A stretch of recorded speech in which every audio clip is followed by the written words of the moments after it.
రమణ ఈయన కనీసం ఇంకో పార్టీ మొహం కూడా చూడని వాళ్ళు అట్లాంటి వాళ్ళకి ఇవ్వాలి కదా, అది లేదన్న బాధ ఉంటుంది కదా. ఇంకోటి బలమైనటువంటి శక్తి. నెక్స్ట్ అక్కడ ఒకటి ఆ సమస్య అట్లాగే ఉండిపోయింది. ఇక్కడ ఈయనకిస్తే వసంత కృష్ణ ప్రసాద్ ఫీల్ అవుతాడేమో, అదో బాధ. ఆ నియోజకవర్గమే కదా, అదే కదా ఇప్పుడు సమస్య. అంటే తెలుగుదేశంలో సాక్రిఫైస్ అనేటటువంటి దాన్ని సహజంగా చూస్తారు, అది ప్రత్యేకంగా త్యాగం కింద చూడరు, అవసరం కింద చూస్తారంతే. అది నెంబర్ 1 అయితే, నెంబర్ 2 వచ్చేటప్పటికి వంగవీటి రాధా ఇప్పటికి పాపం ఎన్నోసార్లు త్యాగం చేశాడు ఆయన. 2019లో త్యాగం చేశాడు, 24లో త్యాగం చేశాడు, ఇప్పుడు త్యాగం చేస్తానికి ఎట్లా కుదురుతుంది.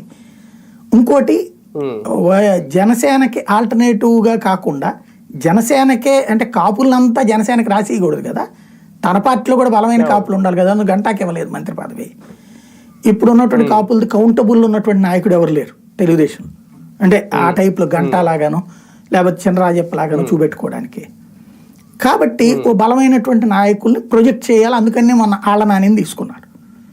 కొన్ని రోజులు గందరగోళం జరిగాక మాజీ డిప్యూటీ సీఎం అయినటువంటి ఆళ్ల నాని. ఇప్పుడు వంగవీటి రాధాని తీసుకుంటే పెద్ద బ్యాలెన్స్ అవుతుంది.